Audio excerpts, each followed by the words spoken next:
The discussion tonight will be in English. Uh, we just have two guests that don't speak our local language, Albanian, so I guess it's easier for everybody.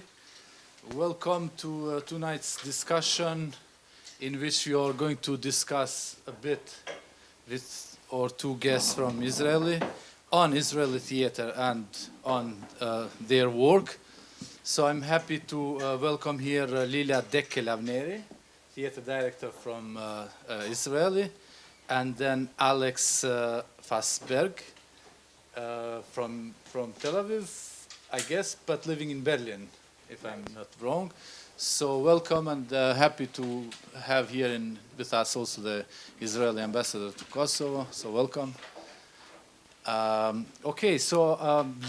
Dekel-Avneri is a multidisciplinary artist who has been the recipient of prestigious prizes in field of performance arts. She has directed numerous award-winning theater and performances shows in Israel and overseas. Avneri is the founder and director of the interdisciplinary performance group Pathos Mathos. Yeah. Mathos. Yeah. Based Pathos is pathos, like in Greece. Greece, Pathos. The pathos, which means like suffer, like based on suffer. Yeah. And mathos is studying. So like Aischilo said that. Maybe you take the microphone just so we have better. Sorry. Okay. Now it's better. Yes. Yeah. Like Agamemnon. But just so don't try to explain to these people the term pathos, because our theater is full of pathos. So we know okay. Yeah. So you know pathos, and so Aischilo said that learning comes out of pathos, right? So we are laughing a little bit with the combination of pathos, mathos. Mathos is learning. Okay. Yeah. Okay. Anyway, so the group is based in Israel. Her works have a distinct artistic language, often described as a theatrical event or a piece of art with poetic and surreal qualities that offer a real alternative to the conventional theater, and have been presented at some of the most important festivals in Israel and around the world. Welcome, Lilia. Hi, nice to be here. We have Allex Fassberg, writer and dramaturg. Brackets, I have no pronouns. Holds a BA, Bachelor in Theater Studies and Humanities from the Tel Aviv University, Israel, and MA in Dramaturgy from the Goethe University in Frankfurt am Main, Germany. Working as an independent dramaturg and playwright in Israel and Germany. Dramaturg at Pathos Mathos company, and I think we are going to talk a bit about your collaboration in the following time. Previous collaborations include directors Liat Dekel-Avneri and Jason Danino Holt, artist Dalia Zipper and Seung He Lee. Okay. Debut play Etwas kommt mir bekannt German. Won the Retzhofer Drama Prize 2017 and premiered at the Burg Theater in Vienna in April 2018, directed by Alia Luku. Okay, so welcome. We started already while we were having this your Lilach drink. That was some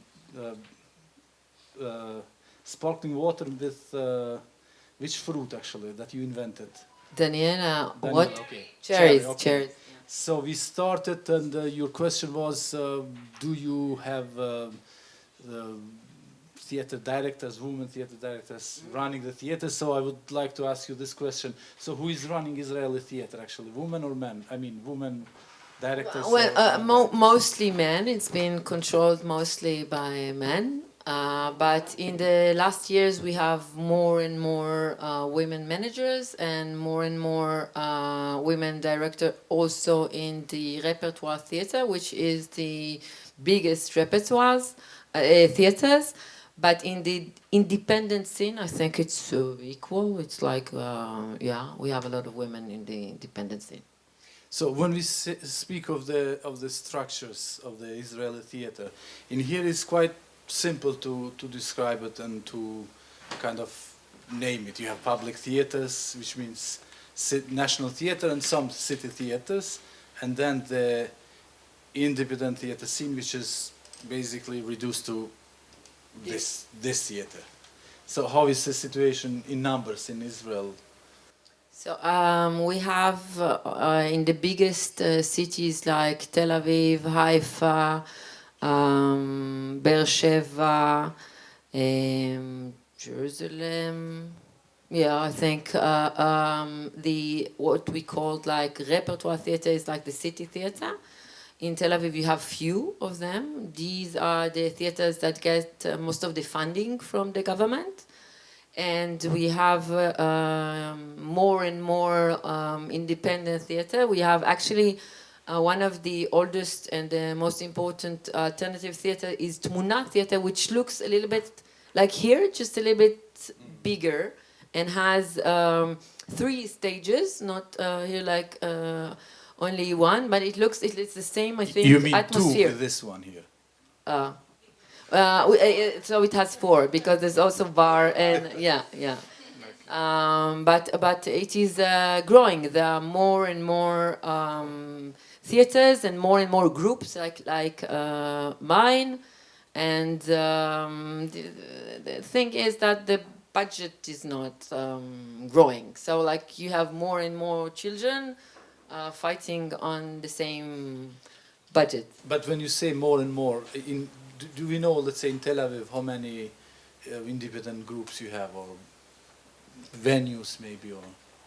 Venues, we have Tmuna, we have Yafo, we have Habayit Theater, Simta.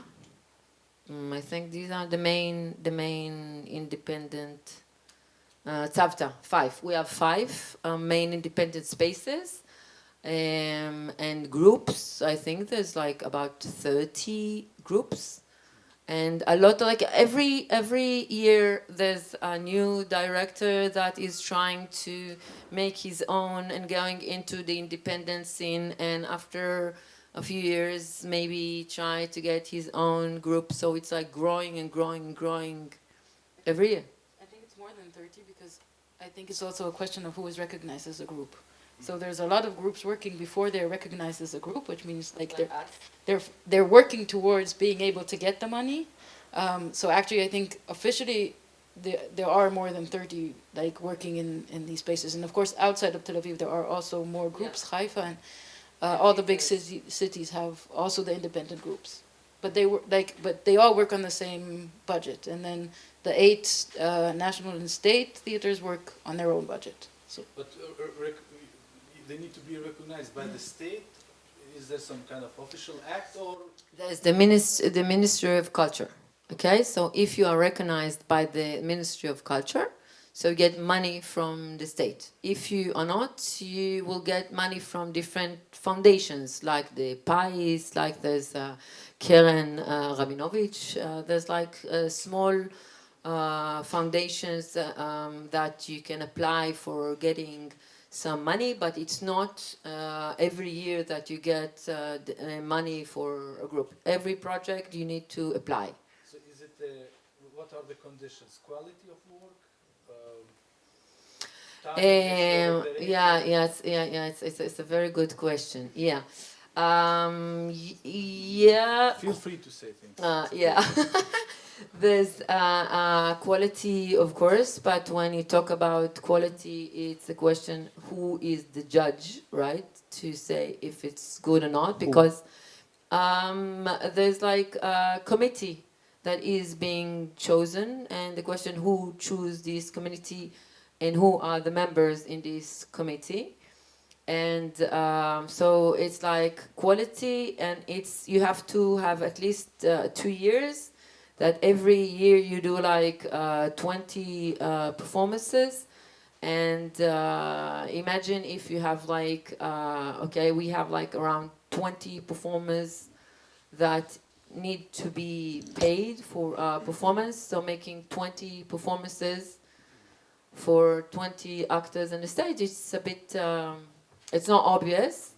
and also in amount of audience, because in the big theaters, there's the habit of going to the theater in Israel is like something that a lot of people do. We have a lot of audience going to the big theaters, and also a system that, for example, if you have a company, so you can buy tickets for all the company to get to the show, like event of the company, and then you have discount for the company, because tickets for theater in Israel are very expensive.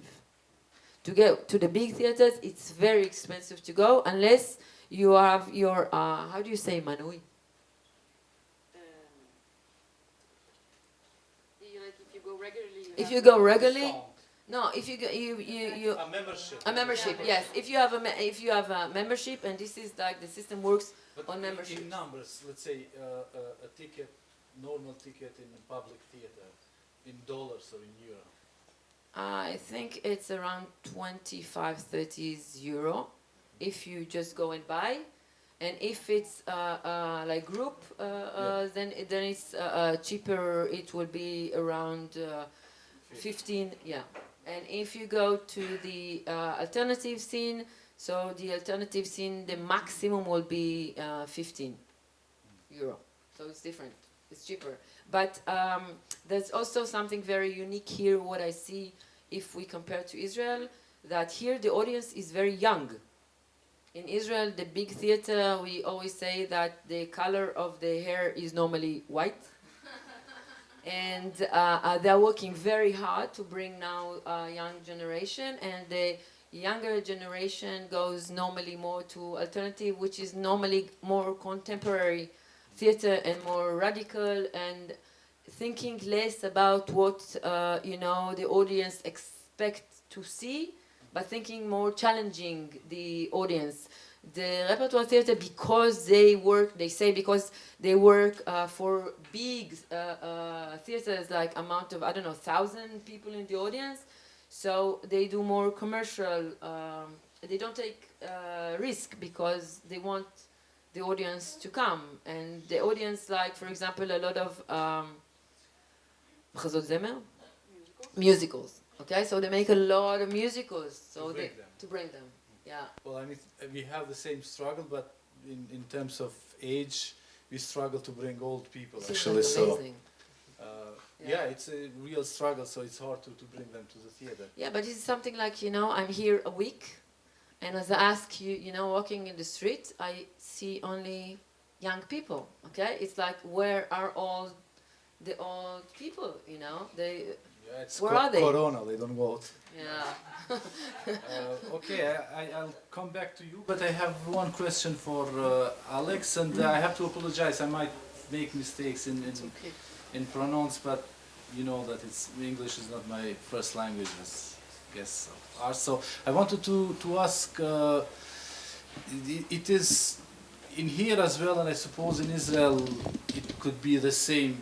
But in order to get some recognition back home, you need to have some success abroad as a theater artist or as an artist in general. But in your case, and I know it was the case of this friend of us that wrote Maya, exactly. So is it really like that you need to be good to recognize the dramaturg abroad in Germany, let's say, so then you get some recognition in Israel, or no?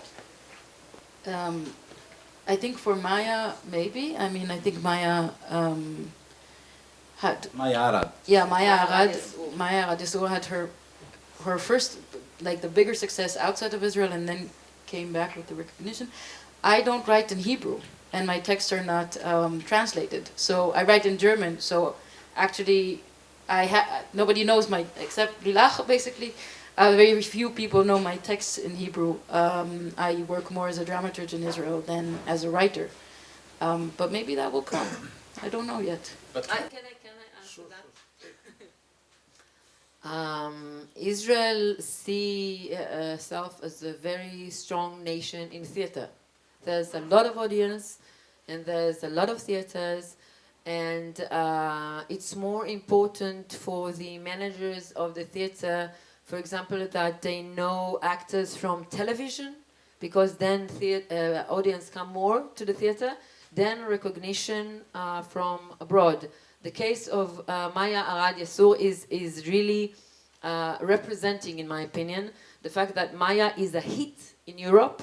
Okay, her plays, especially Amsterdam, is being produced like all over the world, and it has been produced once in Israel, and no one wants to take the risk because she writes in a post-dramatic theater language, and post-dramatic theater is not being accepted at the big theater, at the repertoire theater, and if you make it on the alternative scene, so it gets less audience.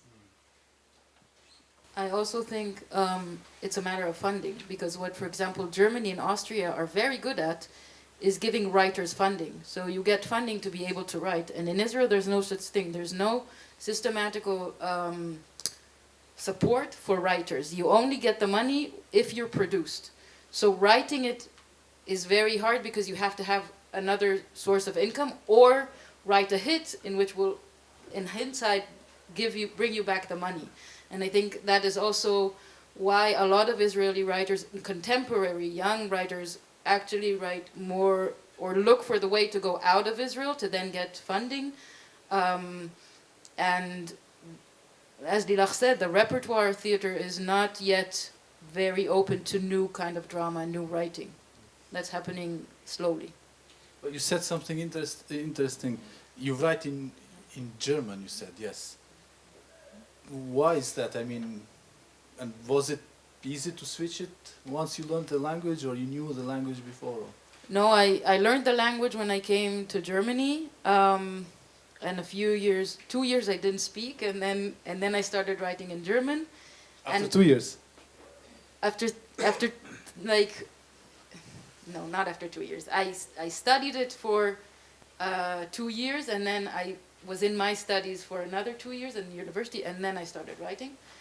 So 4 years of learning the language. But I think it's the distance to the language and not knowing that gave me a way in. Because I was very much investigating how the language works. Because, for example, what I found fascinating about German, there's part of a word, a base of the word, but if you change the end or the beginning, it means something else. And then as a writer, you can really play with it. And you can really, I could really ask questions about the language. And you were able to learn all this did that das things that sound so complicated to us? I still make mistakes, but I think some Germans also make mistakes. Sometimes they're not sure themselves and they don't really understand why they need so many of them. It takes a long time. And I mean, a lot of my plays, most of my plays have more than one language, so they're not only in German. And the German parts also get corrected. So it's not that I write and then it can go to the States. There's a process, but... And you don't feel a need to have your texts in Hebrew? I don't feel able of translating them. And, no, it's not yet a political act, but it's... again, I write very post-dramatic, very broken drama. Which I think doesn't have a stage, except for Lilach, doesn't have a director to do it in Israel. And for me, the Hebrew is too close to me, so I can't translate it. There's something about the distance I need. I mean, they're translated to English, for example, but I haven't been yet successful in translating them to Hebrew. But you go back home sometimes to see theater there, yes? Yes. And can you, if you are asked to make some, let's say, to find differences or to I mean, what is happening in Israeli theater and comparing to Germany, what is the biggest difference, you would say, in aesthetics or in topics or This is Lilach's favorite question.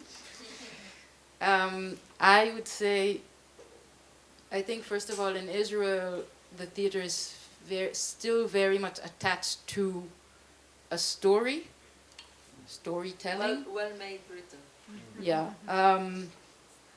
something the audience can follow. In Germany, again, it depends. There's also a very big difference in Germany between the Public theater. yeah, the public theater and the free scene, in what subjects and how they come to be worked on.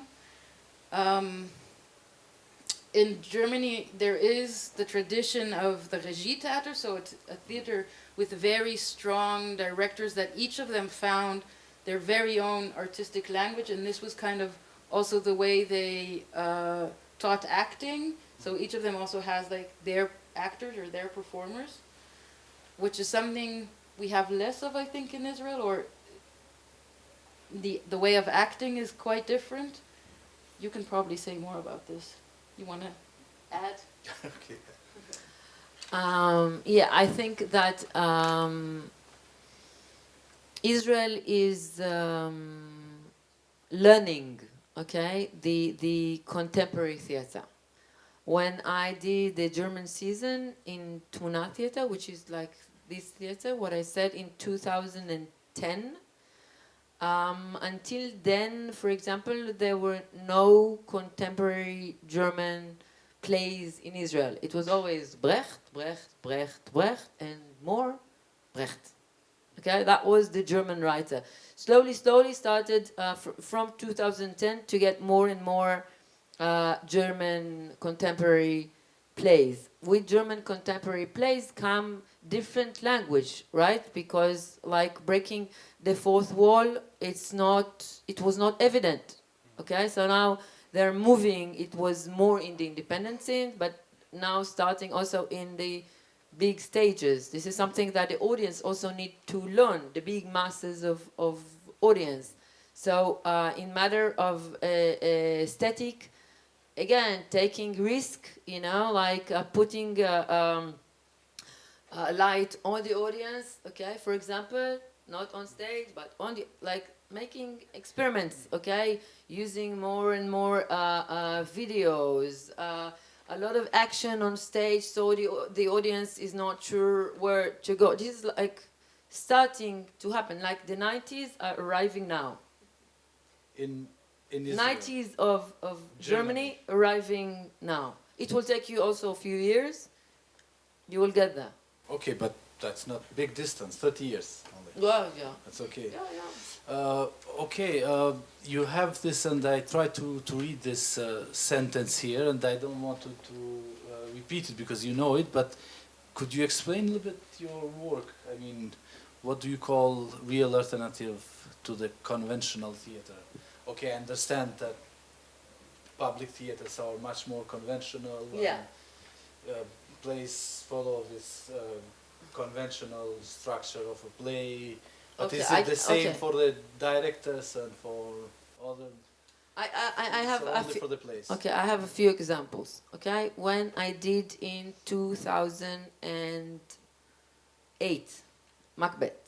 Okay, so I did a new dramaturgy to the text, meaning I cut the text and I changed it, and the language was not regular text, like it was more Regietheater. Okay. Yeah. So the reactions were like, what happened to the text? Okay? Like, how could he took so many characters out of the text? Which is, you know, in Germany is obvious, right? So this is like something that is new, okay? And now in the repertoire theater, they started doing it. So also, you don't see only the straight, conventional, classic text, but you see more and more contemporary adaptation to the classical text. Okay, so it's starting to get there. And then we started doing what I called reactions to a classical text, for example. Okay, so you take the Substractor. we took the Aeschylus text Prometheus Bound, but we made it in a post-dramatic way. So we added some confessions of the artists themselves to the text, and we make the audience to like Prometheus doesn't move, right? The play talks about the main character. she's on the spot, she's not moving, and all other characters comes to her. Now we took the audience to a tour, you know, like to different places according to the space that we were working in, and they moved rooms, different room, so it was based on the classical text, but also combining different kind of text, some literature text, some poems. So like we made a new dramaturgy based on, so it's a reaction to, but it's not only that. And then we started working more and more, taking myth, okay? We took, for example, some stories from the Bible, okay? About women with no names, okay? And then we created some performances out of those women without names. At the beginning, we did it in different spaces, like a bar or a hair dresses shop, or a gallery. Okay, different women got different spaces according to their nature. For example, the mother of Samson. Okay, Samson was the hero that when they cut his hair, so he lost his power. So this was done in a hairdresser place. So there was a connection with the space and with the story. You don't like create a new stage, but you bring the text to the environment. Then we took that and we combined it to a 4 hours performance, that things happen on the same time. You know, you moved here, you moved there, different people, you know, different stories. So this is something that audience is not used to going. So it's always, and then things like that happens more and more. So it's like, you know, like avant-garde. Yeah. We're like opening more and more doors to different languages. For example, we can talk a word about Eichmann. Yeah. Okay. Yeah, we'll come back to that. But I wanted to ask Alex and then you, Lila, so you have time to think a bit. As seen from outside, do you think there is any kind of censorship by who, I don't know, government or by different political groups, or how do you see it from outside nowadays?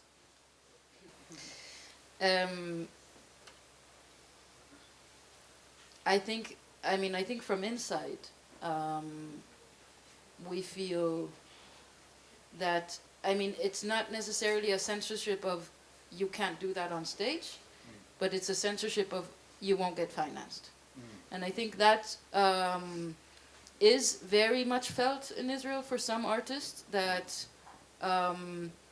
once they do some works or collaborate with some artist, then there is a backlash of not getting financed, or not being accepted to certain positions, or not being invited to festivals. And of course there is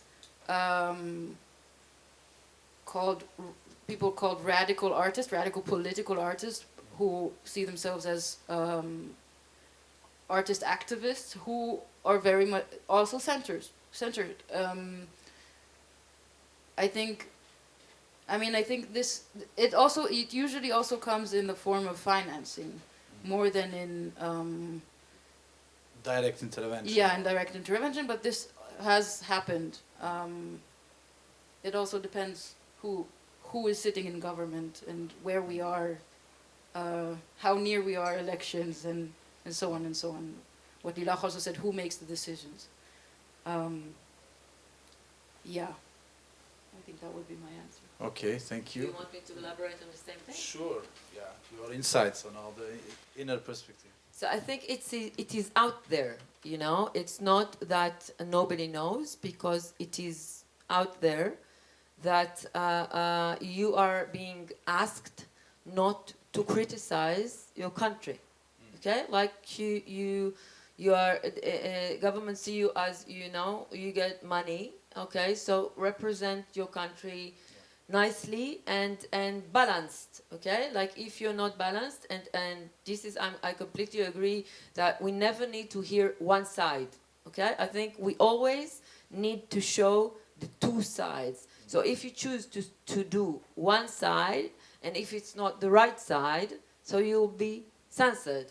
If you show both sides and it's more complex, okay, you show the complicity, there's more patient, for that.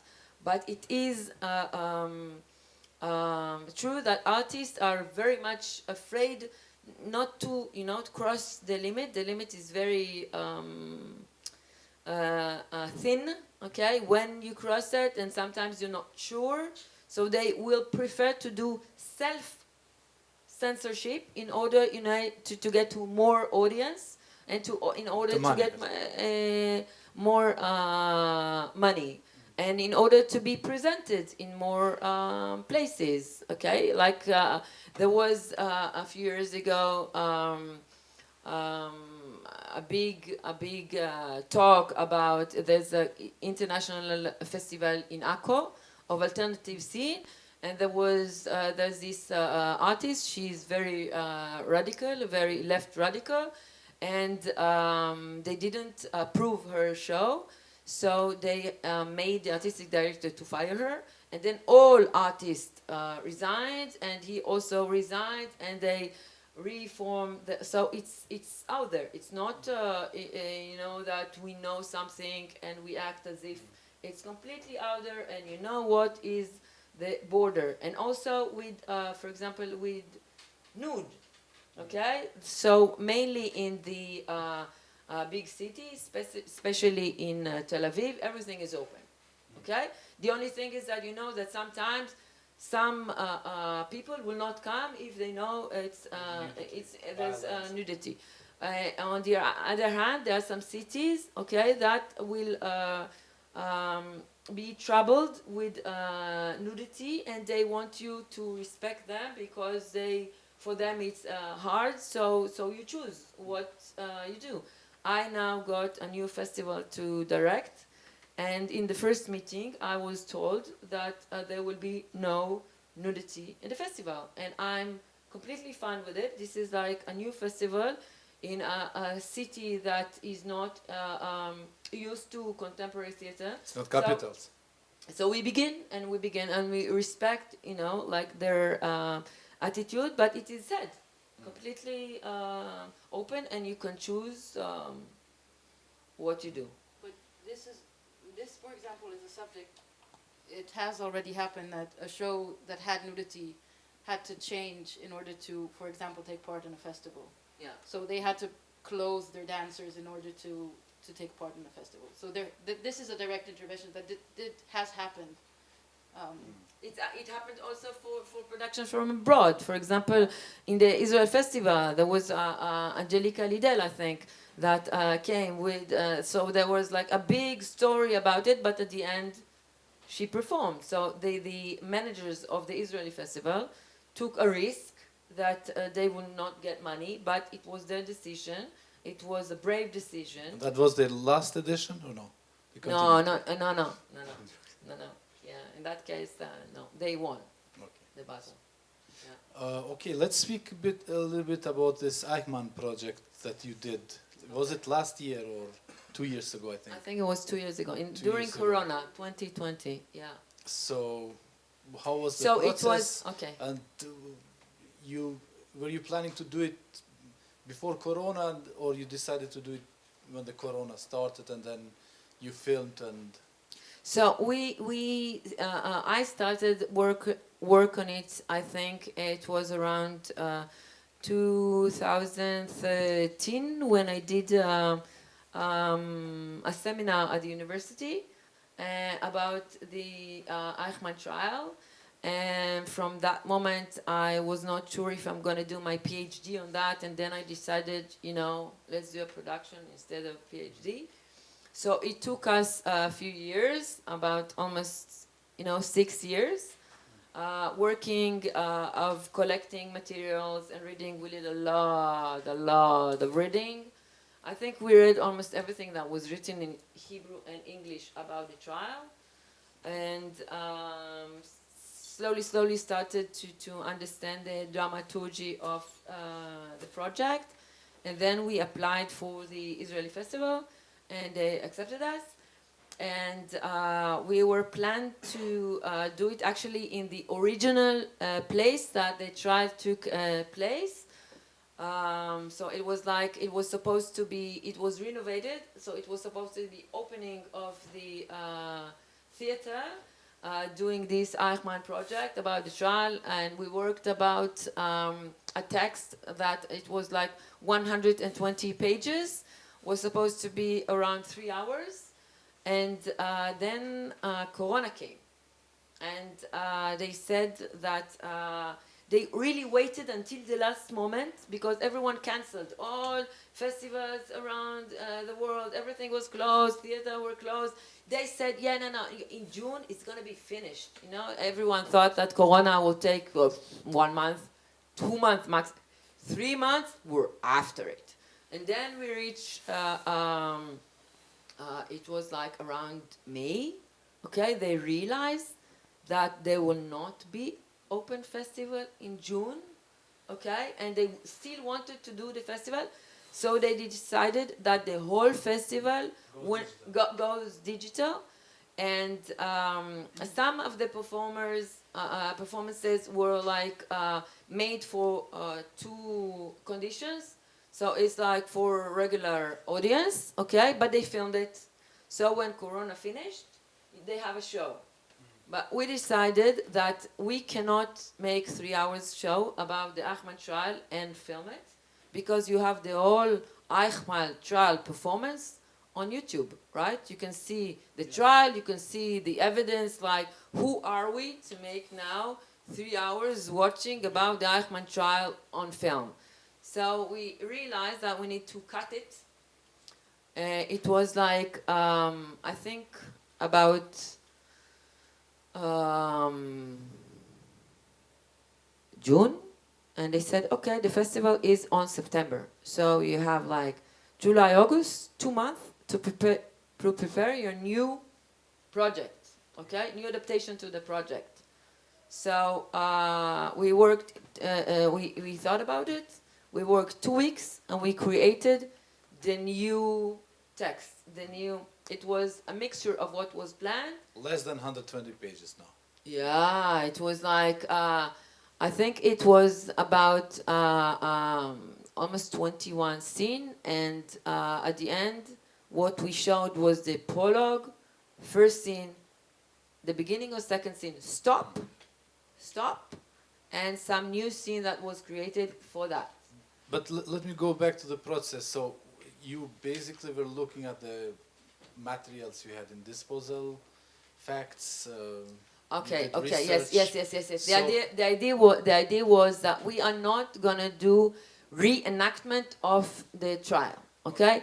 The idea was to examine the dramaturgy of the trial itself. Okay. Who was in charge, how they chose the people, the survivors, what was behind actually the creator of the trial, which is Hausner. He was the prosecutor, how he created his dramaturgy. And we decided to put in front of him Hannah Arendt, the philosopher, that actually criticized the trial. So we made like a kind of a trial to the trial, but as we believe in 2 sides of the story, so we brought the 2 sides of the story and we confronted them. So we took the model of the Greek tragedy of putting like Hausner like Creon, and Hannah Arendt like Medea, fighting and cannot agree on anything, Antigone. And yes, because we talked about Medea. And then there's a chorus. So we took... So what does chorus represent in this case? Chorus represent the... Facts or... No, we took the text of Chaim Guri. Chaim Guri was a journalist, the only journalist that was in the trial every day. So actually he's the evidence for the trial, okay? So he's giving evidence about the trial. And since Chaim Guri is a poet, he was very young journalist, but he's also one of the most important, used to be, one of the most important poets. So the way he writes these reports about the trial is like poetry. So we took the text and we composed his text. So what was the reaction? Was the audience also divided, or I mean, in Okay, the before arguments? before we go to the I want to say something which I think is very important for the form. Okay, so the minute we moved to digital, I said, okay, I want the camera to be a part of the performance. So we ordered a cameraman to work with us in rehearsals, and the actors started working to the camera as if the camera is the audience, okay? So they practice working because they have no audience, right? So they practice working to the camera, and then on the day of the screening, like it was live screening, we added 2 cameras, so you have 3 point of views, like we have Arendt, Hausner, and Guri point of view. You have 3 point of views of 3 different cameras, 3 different angles, and it was edited live. The live editing was live screened, and this is the result that you see in the film. So it actually created a new form of something which is not really theater, not really cinema. It's a combination of something which is also in the basis of the trial that was the first show trial that was filmed and being broadcasted on the same time abroad via television and in Israel through the radio. Audience? Before the audience, I think there are 2 things that, as Lilach said, we started with the Eichmann trial, and what we were trying to look at is also, you said before, you also always try to react to the canon, so to the text. And here as well, what we tried to look at the Eichmann trial was what the trial did not only in the 60s and 70s, but where it still remains as part of the myth that still affects the Israeli society. And the reaction is very much important, and that is also what Guri brought, because Guri writes the facts, but he also writes his position as a witness. And witnessing was a very important part of this project. But 2020 was not only Corona in Israel, but also the protests and demonstrations against Bibi Netanyahu. And this was very, very present. And we had the feeling, also because you came into the rehearsal room and you couldn't not talk about it. It was so present, both the artist position and what's happening to artists during Corona in Israel and how hard it was. We talked about financing before, and like how much Corona influenced the ability to make art, and then the political effects. And these 2 things, because the reaction, the live reaction of Here Now is so important in Lilach's work, these 2 things also came in to the project. So the Eichmann project, the Eichmann trial became smaller and smaller, but we saw that the political effects of the Eichmann trial are so close to what was happening in 2019 and 2020 in Israel that it kind of, I don't know if it took over, but it was a very big part of this version of the Eichmann project. Okay, I think before I open the discussion to the audience, if they have any question, my last question goes back to the discussion in the beginning. Is there any exchange, or is there exchange at all between Israeli theater and the rest of the world? I mean, do international shows come to Israel and the opposite? I think in the last years more and more. I think also the theater scene abroad start to appreciate more and more, because the Israeli theater become more and more contemporary in the last years. So it's like straightening a line, I would say, slowly, especially the independent scene with the contemporary theater. So more and more theater goes out, and the audience also start to be used to see with translation, which back then it was not used. It's becoming common, so it's easier to see because, for example, the dance scene in Israel is very strong abroad. Okay, it's very strong, very good, and very appreciated. But it's easier because there's normally less talking. Also, dance sometimes involve text, but then they immediately move to English, for example. Okay, but in Hebrew, to transfer the whole performance to English is harder.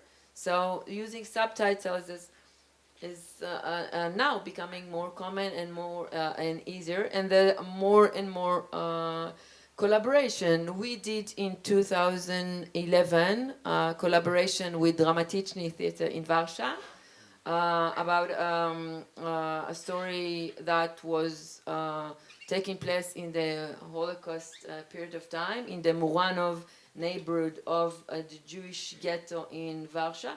So it was mainly Polish production, but also my group and also Israeli money. So we did performances in Warsaw, and then we arrived, we took the whole group to perform also in Israel, and it becomes more and more common.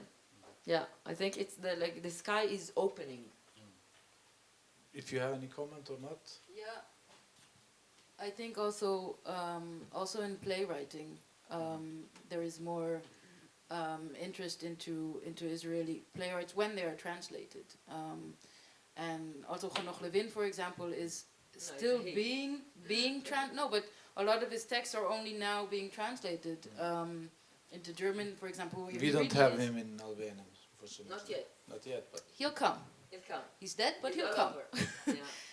But I think this is also, it creates the interest. We talked about Maya Radn, and there's like a few that have broken out. Edna Mazia here. That's it. It's a beginning.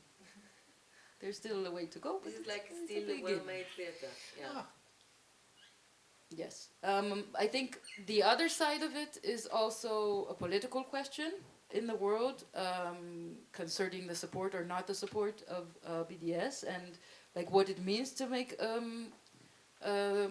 co-production or a cooperation with Israeli productions, if they can come out, if guests can come to Israel, where they can perform. I think this on a very political level is also part of what it means to have international relationships and the possibility to do theater outside of Israel, or to come as an Israeli group out of Israel. I want to add something. Sure. But also maybe just 2 sentences on what you're doing here now, maybe just shortly, because we'll have time to... Okay, I just want to say something about 3 women dramaturg in Germany now, okay? There's Sivan, Sivan Benishai. She is now the I think one of the most, if not the most important contemporary writer in Germany.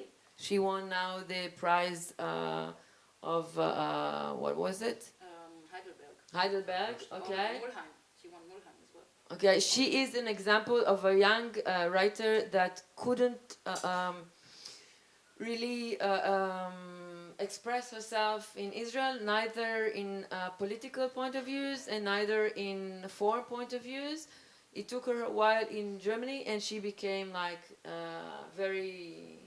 And there's also Maya Arad Yassu and Liat Fassberg. So it's like I feel very proud of these 3 young writers that are very much appreciated in Germany. And female. Wow. Yeah, and females. Okay. But I think Take it back. It's becoming and more, and also vice versa. I think that we are doing more and more contemporary writers from others country than England. You know, it was at the beginning it was all England, and then only English-speaking languages. Now there's more like German and Belgium and maybe Kosovo, Albania. You know, like so it's getting more and more. Thank About you. Now? Well, just shortly, what you are doing here. I mean, what brought you here, and 2 sentences, and we go for dinner. Okay, what I'm doing here. So,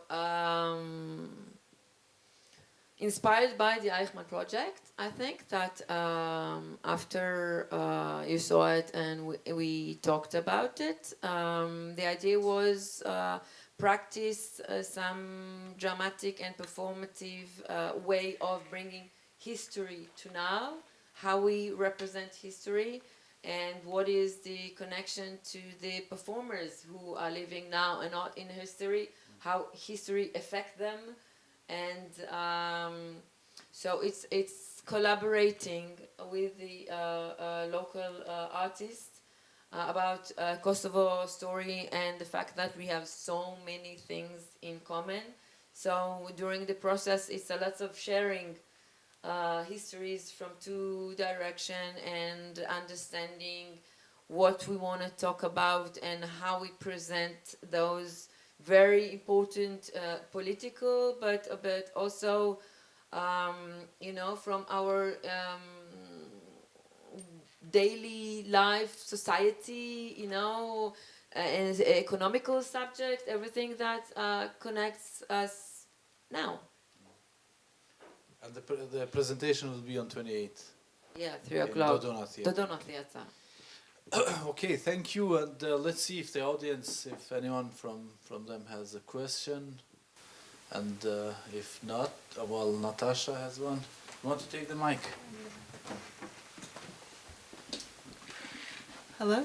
I just wanted to ask a question about the performance and casting of actors, and whether in the more sort of conventional theatre that you described, you were starting to see a shift in who is playing what role on stage. So, for instance, in the UK recently, in last 5-10 years, we have seen female Macbeths and female Lears and female Hamlets, and an increasingly cross-racial, cross-gender, even cross-age casting, and whether this is something you're seeing in Israel, or whether it's still mainly in these big dominant roles, it's still men who are performing, or whether there is increasing openness to sort of, I don't want to say blind casting, but some kind of more openness to different people taking different roles, and variety and diversity on stage. I think casting in Israel is still very much classic and stereotypical. There are, of course, actresses acting, but I think, except for Lilach, or very few, and not in the repertoire theater, or very few cast differently.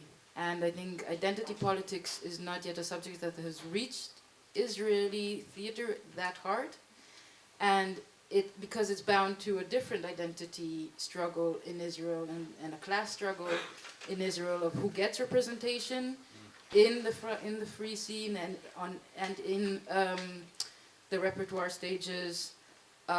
What is what's the word in English? Body normativity, what is regarded as beautiful. These are all things that are now starting, or there are few brave that are willing to put that as a question also on the stage, but I think it's not yet, definitely not as in the UK, also not as in Germany. In Germany it's very much in discussion. If it's already in praxis is a question, but in the theory, in the discussions of the theater, it is very much existent. It is a very hard question, and it's a fight. And very interesting things happen within the practical side of this fight. In Israel, I think, to my knowledge, you maybe can correct me, but the discussion or the theory of it is not yet there. Also, I can say this as a person not using pronouns. In English and in German, it is very easy. In Hebrew, it is very, very hard because we gender every verb, every adjective. So the way of thinking is already in the language much more binary, and I think that also influences the way we think theater and casting, for example. I think there are some, even in the repertoire theater, sometimes a woman gets lead role, okay? But when it happens, mostly, not all the time, but mostly it's more for you know, having fun seeing a man wearing woman shows, going on high heels, things like that. I can say that I normally do anti-typecasting. Okay, I think typecasting is boring, and it's also not interesting for the actors. It's like for the actors, it's interesting to try something that they're not really the same. And I never think on a role after gender. I'm thinking of, okay, which actor or actress are the best to do the role without specifically, unless I want to make a statement. But normally for me, it's like, you know, who is the best actor that I want to work with. It's never like stereotype. No. I just wanted to give an example of one of your works. We had in the role of the officer in Adam Geist, which we did in 2010. Lilach took one of Israel's very famous rock stars and put him in high heels as the officer. So in this play, there we did multiple. Every actor or actress had multiple characters, and this character, the officer, was in a part-way uniform and high heels. And I remember him saying, and this is something that he did very, very little theater before, I think, and then, but for him, he got like, I don't know, a 47 size, male size high heel in red or pink or something, insanely cool. And he was so shocked at what it brought out of him in his posture, in his voice. It actually changed his voice on stage. And I remember a conversation with him where he was like, I never thought about it. And since then he's been constantly playing in theater, acting in theater. But I think that was really, and actually we did, I think you did. Prometheus was Lani, a female. Prometheus is a man. It was a woman. Hausner and Hannah Arendt, two women. So. Okay, thank you, Lida, thank you, Alex, thank you everybody for coming, and yeah, let's have a drink.